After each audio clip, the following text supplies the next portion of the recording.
Hi guys, welcome to the Bigg Boss reality show season 7. మాయేశ్వర task 3వ దశకి చేరుకుంది. ఈ టాస్క్ లో గందరగోళం అంటూ రతిక అయితే విపరీతంగా గొడవలు పడుతూ కనిపించేస్తుంది.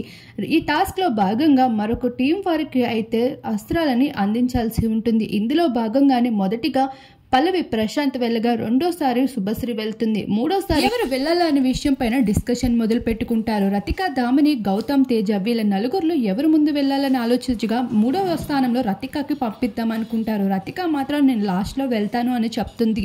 కానీ తేజ మాత్రం నువ్వు 3వ పొజిషన్లోనే వెళ్ళాలంటారు. ఈ విషయం పైన గౌతమ్, దామిని కూడా డిస్కషన్ చేస్తారు.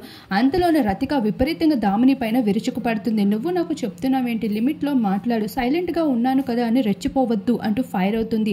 గౌతమ్ కూడా అంటాడు, నేను కూడా లాస్ట్ లోనే వెళ్ళాలనుకుంటున్నాను, ఇక్కడ ఎవరి ఇష్టాలు కూడా సరిపోవు అంటూ మాట్లాడతారు. వీళ్ళ గొడవల్లో ప్రశాంత్ మాత్రం రతిక మొహాన్ని చూస్తూ ఉండిపోయాడు. తన ప్రవర్తనని బయటికి వచ్చి గార్డెన్ ఏరియాలో కూడా ఈ టీం బఫెల్ల టీం వేస్ట్ అన్నట్లుగా మాట్లాడుతూ వచ్చేసింది. మరి రతిక ప్రవర్తనపై మీకేమనిపిస్తుంది గైస్? మీ అభిప్రాయాన్ని తప్పకుండా కామెంట్ సెక్షన్ లో కామెంట్ చేయండి.